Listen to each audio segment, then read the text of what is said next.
Dear friend, मैं चेतन प्रोती स्वागत करता हूं आपका Vijay Kumar my new classroom में। जैसे कि आपको पता है कि हम मैथ स्टार्ट कर चुके हैं क्लास 10th का, जिसके अंदर हम चैप्टर नंबर फर्स्ट रेडी कर रहे हैं। तो चैप्टर नंबर फर्स्ट के अंदर कल हम जो थे, हमने पिछले बार जो किया था, पिछली वीडियो के अंदर हमने 1.2 के 2 क्वेश्चंस करे थे सोल्व। ठीक है, मैंने आपको होमवर्क भी दिए थे जो सम सोल्व करने के लिए, जैसे मैंने कराए थे वैसे सोल्व करने के लिए। ठीक है, तो आज हम क्वेश्चन नंबर 3 करने जा रहे हैं, क्योंकि 2 हो चुके हैं, अब क्वेश्चन नंबर 3 कर रहे हैं। तो आगे बढ़ने से पहले आप हमारे चैनल को सब्सक्राइब कर दो और वीडियो को लाइक कर दो। तो क्वेश्चन नंबर 3 को रीड करते हैं पहले। अभाज्य गुणनखंड विधि द्वारा निम्नलिखित पूर्णांकों के एचसीएफ और एलसीएम ज्ञात कीजिए। सेम जैसे हमने सेकंड क्वेश्चन किया, सेकंड क्वेश्चन के अंदर हमने जांच करके दिखाई थी, लेकिन यहाँ जांच करने के लिए नहीं बोला, यहाँ खाली एचसीएफ और एलसीएम निकालना है। लेकिन क्या यहाँ पे और अंतर है, यहाँ पे आपको 3 डिजिट दे रखे हैं ये करने के लिए। वहां पे आपको क्या था, जैसे कि आपका उधर फर्स्ट सम था, तो फर्स्ट सम में आपको क्या देखा था 26 और 91। यहाँ पे आपको क्या दे रखा है, यहाँ वहां पे आपको 26 और 91 2 ही डिजिट दे रखे थे सोल्व करने के लिए, है ना। एक 21 और एक 26 और एक 91, और यहाँ पे आपको 3 दे रखे हैं। देखो फर्स्ट सम क्या है इसका, 12, 15 और 21।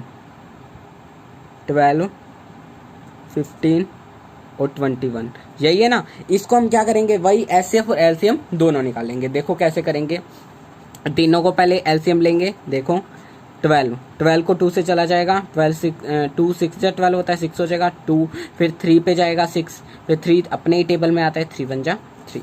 ठीक है, ऐसे ही हम 15 को करेंगे। देखो 15 2 से तो होगा नहीं, पीछे 5 है, 3 से हो जाएगा, 3 5 जा 15, 5 के ही टेबल में आता है, 5 1 जा 5। एज इट इज 21, देखो 21 जो है 2 से होगा नहीं, पीछे 1 है, तो अब 3 के टेबल में 21 आता है, 7 के ऊपर जाता है, 7 अपने टेबल में आता है, 7 1 जा 7। यहाँ तक समझ आ गया। सेम जैसे हमने सेकंड सम किया वैसे ही सेम ही है। अब क्या करेंगे, तीनों के बारे में लिखेंगे। जैसे कि 12 है, तो 12 को क्या लिखेंगे, 2 × 2 × 3, 2 × 2 × 3। ऐसे 15 को क्या लिखेंगे हम यहाँ पर, 3 × 5, ये 3 ये 5 है। यहाँ अब 21 को क्या लिखेंगे, 3 × 7। अब देखो हम कुंडली मिलाएंगे ना शादी कराने के लिए, जो मतलब सबके गुण मिलते हो। अब यहाँ गुण किसके मिलते हैं, ये देखो यहाँ पे मतलब जो तीनों के अंदर वो डिजिट हो, तो वो क्या है यहाँ पर, यहाँ ऐसा डिजिट देखो, ये 2 है 3 है।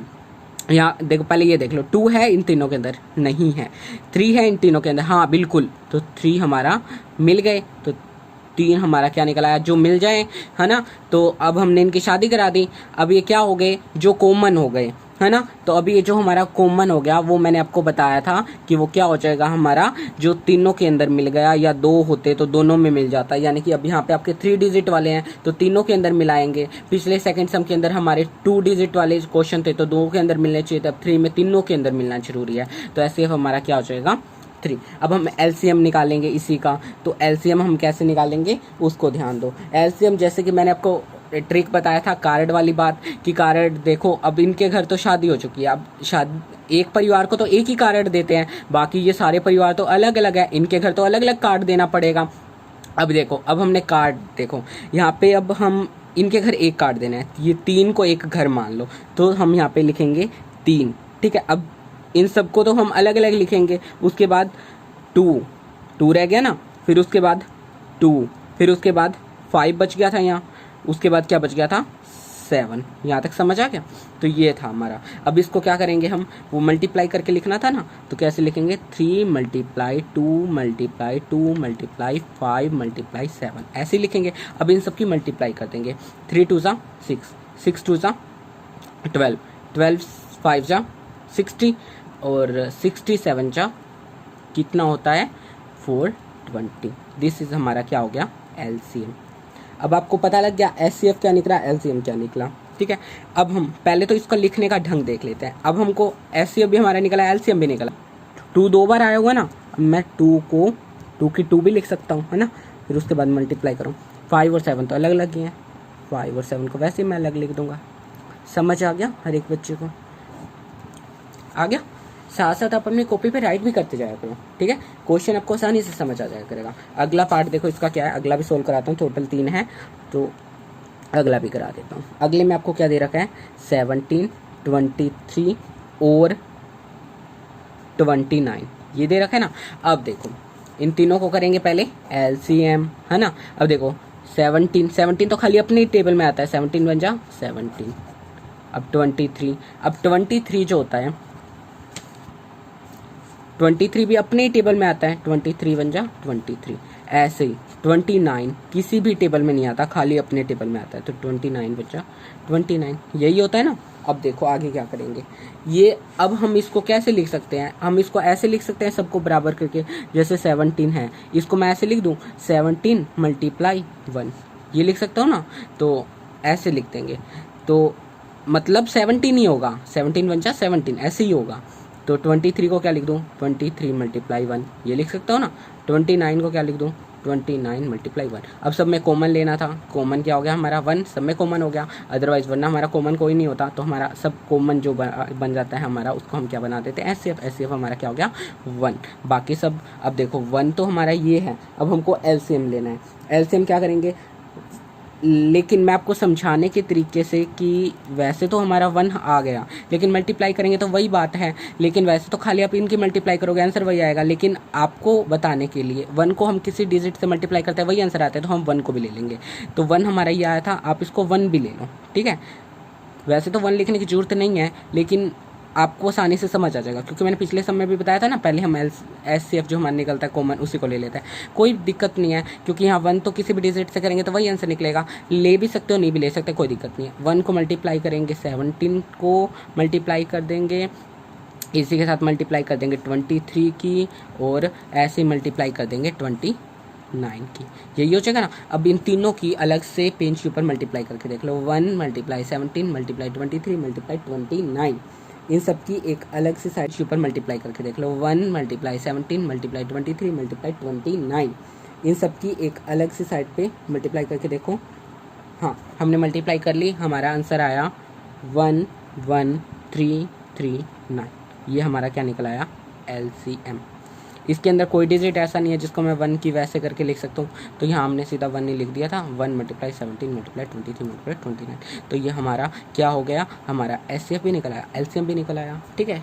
इसके 3 पार्ट हैं, फर्स्ट और सेकंड मैंने करा दिया। अब थर्ड जो दे रखा है वो क्या है आपका 8, 9 और 25, ये सम 2 मैंने करा दिए, एक सम तो आप प्रैक्टिस के लिए कर सकते हो, है ना। चलो अब हमारा ये था थर्ड सम, ठीक है 1.2 का। अब हम ऐसे इसका थर्ड सम देखेंगे, सॉरी फोर्थ सम देखेंगे। फोर्थ सम हमारा क्या दे रखा है, पहले उसको फोर्थ सम को रीडिंग करो। तो फोर्थ सम हमारा दे रखा है एचसीएफ, मैं आपको लिख के ही बता देता हूँ, एचसीएफ 306,657 बराबर में 9 दिया गया है। एलसीएम 306 और 657 ज्ञात कीजिए, ठीक है। आपको दिया क्या गया है, पहले तो आपको ये पता होना चाहिए, तो आपको एचसीएफ जो है वो दिया गया है। सबसे पहले तो मैं आपको बता दूं, पहले आपको पता होना चाहिए कि दिया क्या गया है, लेकिन देखो सीधा आपने पढ़ी ली स्टेटमेंट, ठीक है, आप अपने आप को पता होना चाहिए आपको, ठीक है। जैसे कि हमने पहले मैंने आपको एक फॉर्मूला बताया था, याद हो आपको, क्वेश्चन नंबर 2 के अंदर, इसी एक्सरसाइज के अंदर क्या था वो हमने जांच की थी तब, है ना। क्या जांच की थी कि हमको इसको जांच करके दिखाना है कि हमारा सम सही है क्या नहीं। क्वेश्चन नंबर 2 किया था ना हमने, क्या किया था, अगर हम किसी भी एलसीएम जो हमारा एलसीएम होता है ना, एलसीएम गुना एचसीएफ करते हैं, एलसीएम गुना एचसीएफ करते हैं, और बराबर में ये दोनों किसके बराबर होते हैं, हमने जो हमारा आंसर निकला था एलसीएम और एचसीएफ, और जो हमारा कोई भी डिजिट ऊपर जिसको जो हमारा सम दे रखा था वो a × b, हम उसको वो मान लेते हैं। तो एलसीएम गुना एचसीएफ की गुना जो हम करते हैं, जो हमारा आंसर निकलता है वो, और a और b जो हमको ऊपर दे रखी होती है स्टेटमेंट, वो दोनों हमारे सेम आंसर निकलते हैं। ऐसे ही हमारा फॉर्मूला है एलसीएम गुना एचसीएफ बराबर में a × b, ठीक है। तो यहाँ पे आपको क्या करना है, इस सम के अंदर एलसीएम तो आपको निकाल, एलसीएम ही लिख दो, गुना एचसीएफ आपको क्या 9 दिया गया है, 306,657 को इन्होंने बराबर कर दिया 9 के, तो एचसीएफ आपका कितना हो गया 9 हो गया। बराबर में ए और बी आपको क्या दे रखा है, एलसीएम के बराबर में क्या दे रखा है, एलसीएम क्या दे रखा है, कौन से 2 डिजिट दे रखे हैं आपको, ए दे रखा है 306 और बी दे रखा है 657, ठीक है। यहाँ तक समझ आ गया हर एक बच्चे को, वेरी गुड। अब देखो हमने तो क्या निकालना है, एलसीएम निकालना है। अब यहाँ हम एलसीएम एज इट इज लिख देंगे बराबर में। अब देखो हम एक बार यहाँ रुक जाओ। अब हमारा ये क्या है, मल्टीप्लाई में 9 है। अब हमने इसको और ये क्या है, इक्वल का साइन है। अब हमको इसको 7 समुंदर पार भेजना है, तो 7 समुंदर पार भेजेंगे तो ये मल्टीप्लाई है, किस में चेंज हो जाएगा, डिवाइड में। तो हम क्या करेंगे, एलसीएम बराबर में इसको एज इट इज लिख लेंगे 306, ये सॉरी यहाँ पे हम मल्टीप्लाई लगाएंगे बीच में, ठीक है। 306 मल्टीप्लाई 657, यही था ना। तो क्या करेंगे हम, अभी इसको 7 समुंदर पार ला के 9 से, अब डिवाइड हो जाएगा, मल्टीप्लाई था तो डिवाइड हो जाएगा, सीधी सी बात है। अब देखो आगे इसको इससे काटेंगे, 9 1 जा 9, अब देखो 9 3 जा 37 पे चला जाएगा ना ये, और फिर यहाँ पे हमारा क्या बच जाएगा, अगर 9 3 जा 27, सॉरी, तो यहाँ पे 27 पे चला जाएगा, है ना। तो 30 के नीचे 27 चला जाएगा तो कितना रिमाइंडर बचेगा, 3, और ये क्या है 6, 36। तो यहाँ पे 36 9 के टेबल में कितने पे आता है, 4 पे, ठीक है। तो ये क्या हो गया 34। अब आगे देखो क्या हो जाएगा आगे, अब 34 और इसकी हम क्या कर देंगे, मल्टीप्लाई, 34 मल्टीप्लाई 657। तो इसको साइड में आप मल्टीप्लाई करके देख लो, 34 की 657 से, तो हम साइड में मल्टीप्लाई करके देख लेते हैं। हमारा आंसर आया है 22338। तो ये हमारा एलसीएम निकल आया।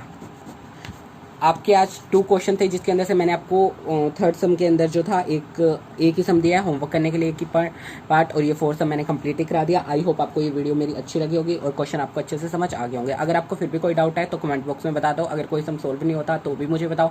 किसी भी प्रकार का कोई भी आपको मैथ के अंदर डाउट है तो प्लीज़ कमेंट के अंदर बता दो, ठीक है। और थैंक यू।